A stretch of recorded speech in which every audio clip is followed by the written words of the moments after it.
Story के शुरू में हम एक आदमी को देखते हैं जिसका नाम डॉक्टर नेल्सन है। वह काफ़ी घबराया हुआ है।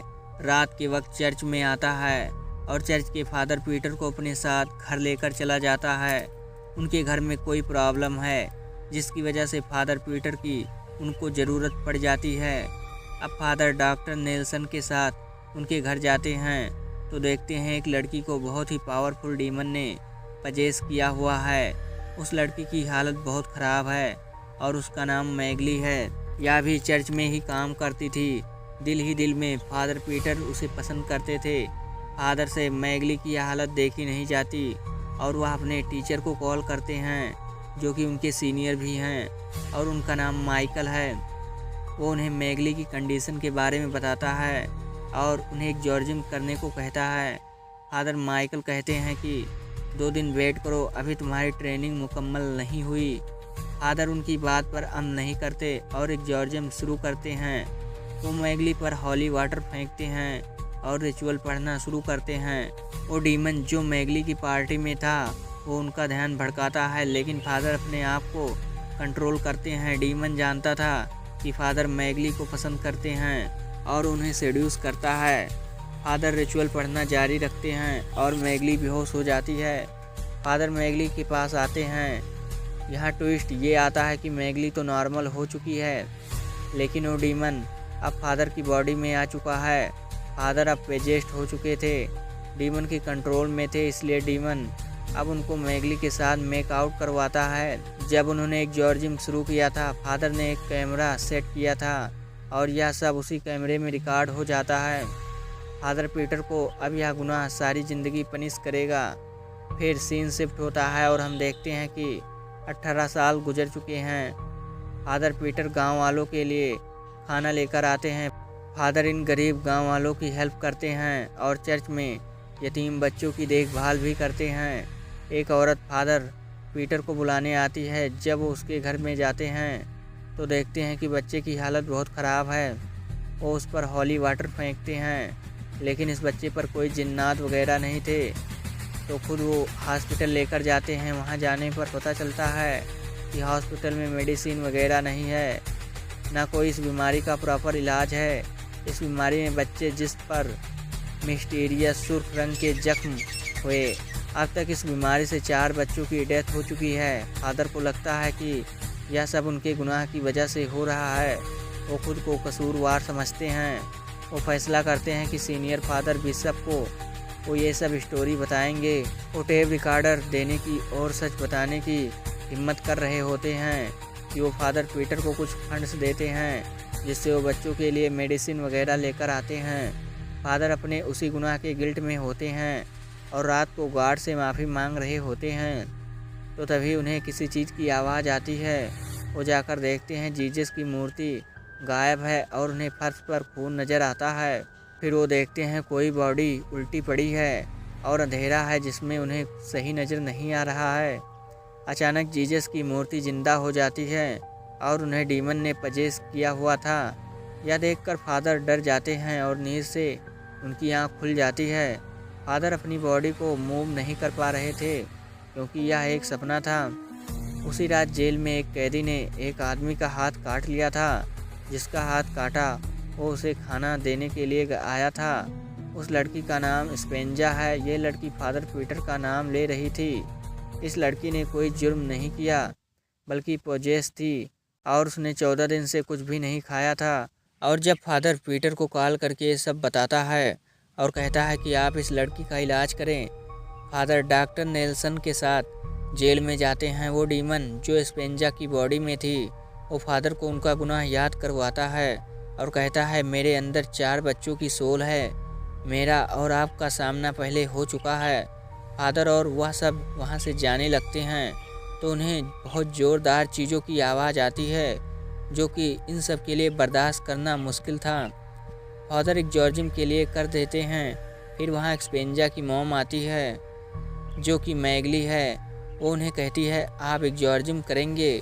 वो उन्हें यह भी बताती है कि स्पेंजा आपकी ही बेटी है और एग्जॉर्जिज्म वाली रात वो डीमन फादर की बॉडी को छोड़कर एक्सपेंजा की बॉडी में आ गया था।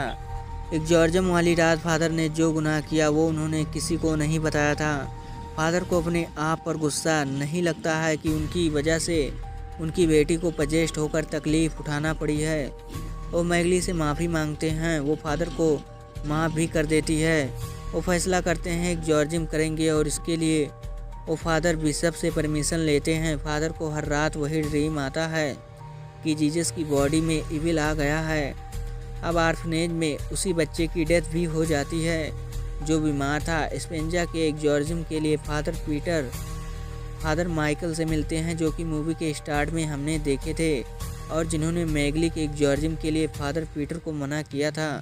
फादर माइकल बताते हैं कि यह डीमन बहुत पावरफुल है और एक बार मेरा सामना इसी से हुआ था, मैंने उसे हरा दिया था। इस डीमन का नाम बेल बोन है। फादर पीटर फादर माइकल को अपने इविल जीसस के ड्रीम के बारे में बताते हैं। वो उन्हें जवाब देते हैं कि 2000 साल पहले डीमन ने जीसस को पजेस करने की कोशिश की थी मगर कामयाब नहीं हुआ और अब वो तुम्हारे जरिए ऐसा करना चाहता है। फादर माइकल उन्हें यह भी बताते हैं कि एग्जॉर्जिम के लिए उन्हें अपनी सोल को प्योर करना होगा वरना ये एग्जॉर्जिम काम नहीं करेगा। उसी रात आर्फनेज में सिस्टर कैमिला प्रे कर रही होती है तो वो देखती है कि मदर मैरी की मूर्ति गायब है और उन्हें ब्लड नज़र आता है।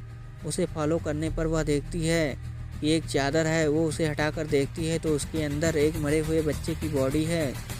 वो बहुत डर जाती है और उन्हें मदर मैरी की मूर्ति दिखाई देती है।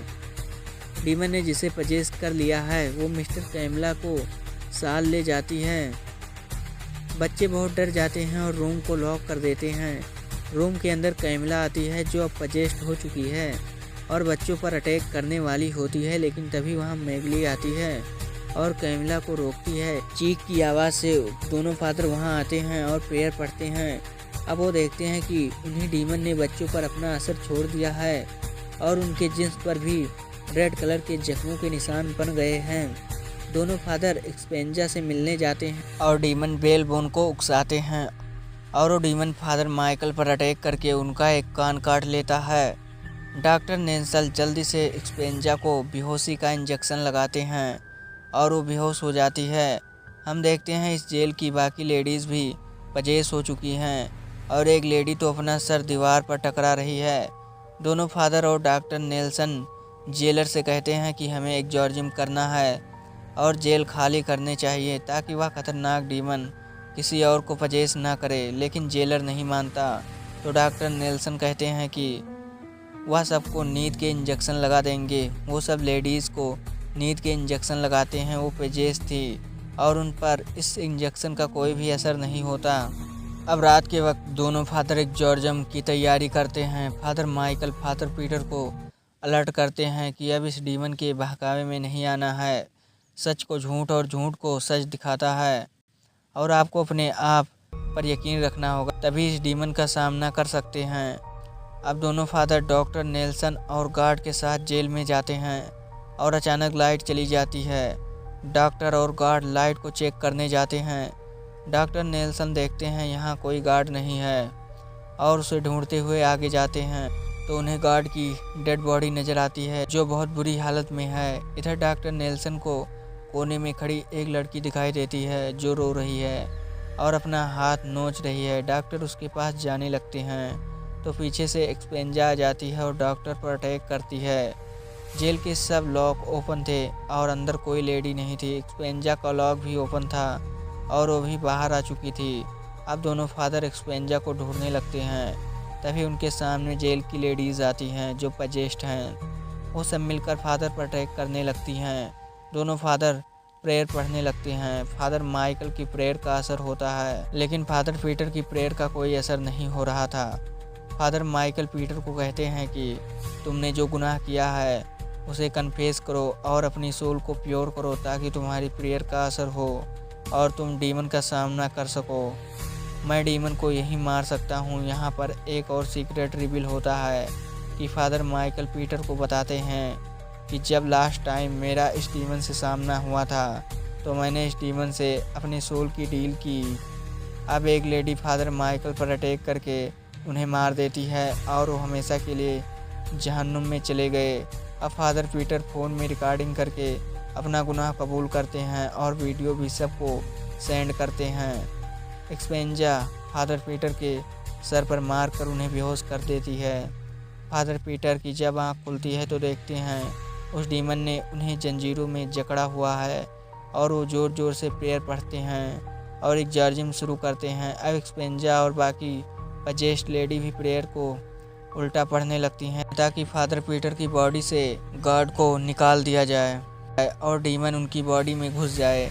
अब ये पजेस लेडी और फादर एक दूसरे का एग्जॉर्सिज्म करना शुरू कर देते हैं। दोनों में से कोई भी हार मानने को तैयार नहीं था। दूसरी तरफ सिस्टर कैमिला को मदर मेरी इविल दिखाई देती है। वह बच्चों पर अटैक करने लगती है। कैमिला चाहकर भी उन्हें नहीं रोक सकती।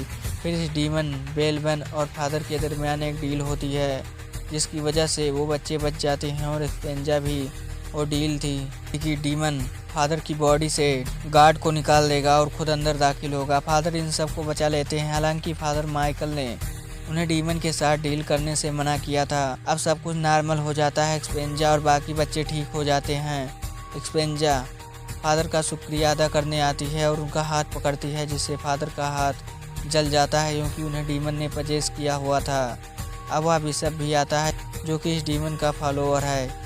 यहाँ हम फादर पीटर की आंखों में भी चमक देखते हैं और एक्सपेंजा की आंखों में भी। बिशप ने वो वीडियो डिलीट कर दी है जिसमें पीटर ने अपना गुनाह कबूल किया था ताकि वह वीडियो वेटिकन तक ना पहुंच सके। जब डीमन पीटर की बॉडी में आया तो गॉड ने एक्सपेंजा की बॉडी में एक फरिश्ते को भेजा जो कि डीमन का मुकाबला कर सके। बिशप ने फादर पीटर को बेट में एक अच्छी पोस्ट दिलाई थी और अब वह डीमन वेटिकन तक पहुंच चुका है ताकि दुनिया पर हुकूमत कर सके। और यहाँ पर इस मूवी का एंड हो जाता है। तो मिलते हैं फिर किसी नेक्स्ट वीडियो में। Take care.